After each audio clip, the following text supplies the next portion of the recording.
हमें विवेक के द्वारा बुद्धि पर शासन करके, बुद्धि को बलवान बनाकर मन को जो ज्ञानेंद्रियों के साथ विषयों में विचरण करते हुए हमें महान अशांति, दुख, क्लेश, बंधन, जन्म, मृत्यु, अपयश ये जो भोगना पड़ रहा है, अब हमको सुधार करना है। ये सत्संग प्रभु की अहेतुकी कृपा से कथन श्रवण करने का सौभाग्य मिल रहा है। यदि हम अपने आचरण में सत्संग को ना उतार पाए तो व्यर्थ तो नहीं जाएगा, पर वो लाभ भी नहीं मिल पाएगा जो लाभ मिलना चाहिए। जितना समय सत्संग में गया वो तो सत्य गया, पर मनन नहीं किया, आचरण में नहीं उतारा तो जो वास्तविक सत्य का साक्षात्कार है, परम लाभ, भगवत साक्षात्कार, भगवत प्राप्ति, भगवत प्रेम, तत्वबोध, एक ही बात को कई शब्दों से जो वर्णन किया गया है, वो लाभ, परम लाभ, वो नहीं मिल पाएगा। अब हमारे हृदय में एक असमर्थता दिखाई देती है। विषय भोगों का सेवन करने से इतना हमारी बुद्धि निर्बल हो गई है कि वो निश्चय ही नहीं कर पा रही कि अभिमान रहित, भोग रहित, विषय चिंतन रहित परमानंदमय जीवन होता है। ये निश्चय नहीं कर पा रही। घूम घूम के यही बुद्धि हमें शिक्षा दे रही, यदि मेरी फोटो खींचे, वीडियो बने, संसार में सब जाने कि हम कोई महापुरुष हैं, या हमारे मनोइच्छित भोग मिले, खूब जैसा चाहे भोग मनमानी भोगें, यही मनुष्य जीवन का चरम लक्ष्य है। ये आखिरी बुद्धि का बहुत बड़ा भ्रम है जो साधक को, उपासक को, भगवत मार्ग के पथिक को पुनः माया जाल में फंसा देता है। पुनः का तात्पर्य वो कोई जीवन मुक्त नहीं हुआ, पर वो पथिक था भगवत मार्ग का, फिसल कर फिर माया में खड़ा हो गया। इसलिए सावधान, ये बुद्धि और मन तब तक तुम्हारे शत्रु हैं जब तक ये भगवदाकार ना हो जाए। जिसकी बुद्धि यही निर्णय करती रहती है, प्राकृतिक ब्रह्मा के द्वारा रचे हुए प्रपंच का चिंतन करते हुए, ये पद मिल जाए, ये भोग मिल जाए, ये वस्तु मिल जाए, ये व्यक्ति हमसे पराजित हो जाए, आदि आदि, ये सब मायामयी बुद्धि है। सत्संग के द्वारा इस मायामयी बुद्धि का परिवर्तन करके भागवतिक बुद्धि लाओ। भागवतिक बुद्धि जो मैं हूं वही संपूर्ण सृष्टि है, ज्ञान जो मैं है ये भ्रमात्मक है, प्रभु ही प्रभु हैं, मेरे हृदय में प्रभु है, संपूर्ण हृदय में प्रभु, मेरे आराध्य देव के सिवा कोई नहीं, ये भक्ति। मैं सेवक हूं, सचराचर मेरा सेव्य है, कर्मयोग। चाहे जिस मार्ग में देखो, अध्यात्म में, संपूर्ण सृष्टि में एकमात्र शांत रस ब्रह्म विराजमान है, परमात्मा विराजमान है। उसी का अनुभव करने के लिए निकले हैं और उसी से अखंड प्रसन्नता, महासुख का अनुभव होता है। ये विषयी पुरुष को पता नहीं होता। भोगैश्वर्य प्रसक्तानाम तया प्रहृत चेतसाम व्यवसायात्मिका बुद्धि समाधौ न विधीयते, श्री भगवान के वचन है। परमात्म प्राप्ति में महासुख है, ऐसा बुद्धि निश्चय ही नहीं करती जिसकी बुद्धि भोगों में रत है, जिसका चित्त भोगों ने अपहृत कर लिया है, हरण कर लिया है। भोगों में जो सुख खोजता है वो ऐसा निश्चय भी नहीं कर सकता कि परमात्म प्राप्ति में महासुख है।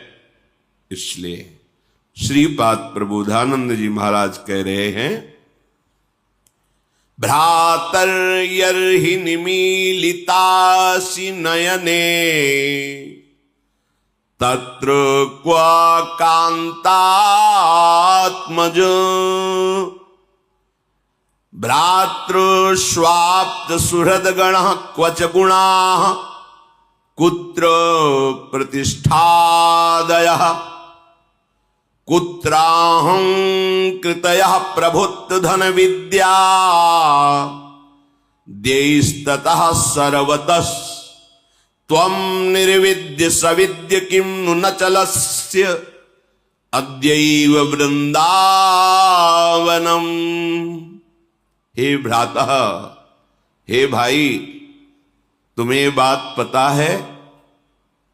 निमीलितासि नयने तत्र क्वा कांताद्मद भ्रात स्वाप्त सुहृद गणा क्वच गुणा कुत्र प्रतिष्ठादयः। तुम्हें ये पता है कि जहां मृत्यु तुम पर वार करेगी और तुम्हारे नेत्र मुंद जाएंगे, मृत्यु सैया में तुम सो जाओगे, तब ये तुम्हारे स्त्री पुत्र धन नाना प्रकार के गुण प्रतिष्ठा सुहृदगण मित्र पद प्रतिष्ठा ये तुम्हारे किस काम की रहेगी?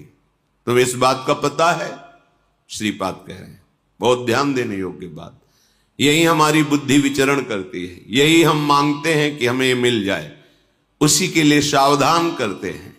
हे भैया, तुम्हें ये पता है जब मृत्यु शैया में तुम्हें नेत्र मूंद करके तुम्हारे स्वरूप को अंतर्हित करके सूक्ष्म शरीर स्वभाव शुभ अशुभ कर्म इनको समेट करके काल ले जाएगा, तब तुम्हारे साथ कौन रहेगा?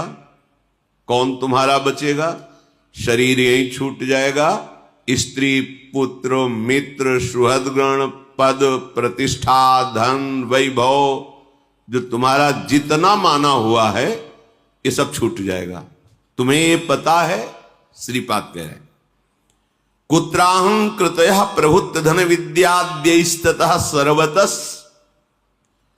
जब भाई तुम्हारी आंखें मुंद जाएंगी, कोई तुम्हारे साथ ही नहीं जाएगा, तो तुम अपनी प्रभुता दिखाने में धन को चाहे जैसे मिले, अधर्म से, हिंसा से, व्यभिचार से, कैसे भी एकत्रित करने में, मैं बहुत बड़ा धनी विद्वान प्रतिष्ठित आदि ऐसा अभिमान करने में तुम्हें क्या सुख मिलेगा? क्योंकि जब तुम्हारे नेत्र मुंद जाएंगे तो कुछ भी तुम्हारे साथ नहीं जाएगा। तो तुम्हारा ये अहंकार, तुम्हारा ये अधर्म के द्वारा कमाया हुआ धन, ये प्रभुता, ये पद तुम्हारे रह जाएंगे क्या? नहीं।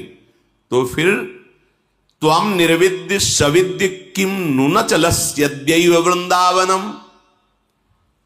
फिर तुम वृंदावन की तरफ क्यों नहीं चल देते हो?